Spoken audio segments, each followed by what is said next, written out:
Acampamento de férias 5. Pronto, André. Agora que a gente já parou de gravar, vamos até lá fazer a dica que o diretor já tá chamando a gente. Vem! Não, Luan, o diretor falou que não vai ter mais gincana, mas agora ele tá chamando nós. Mas pra que ele tá chamando a gente? Será que é uma reunião? Vamos lá.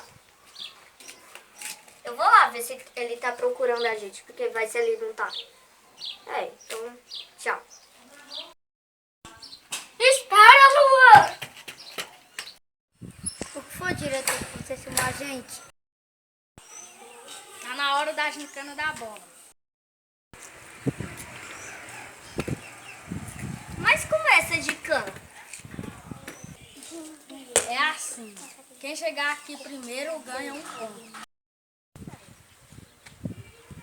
Preparar, apontar, valendo!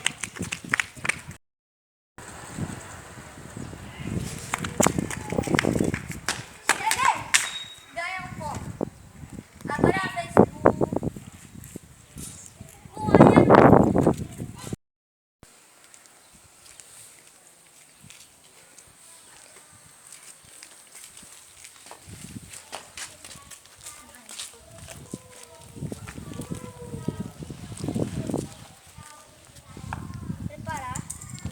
Preparar, apontar, valendo!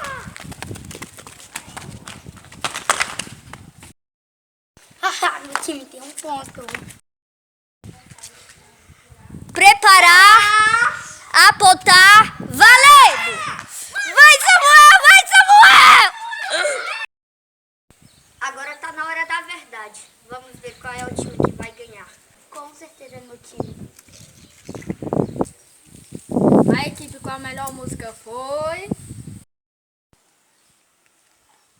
Equipe do Luan!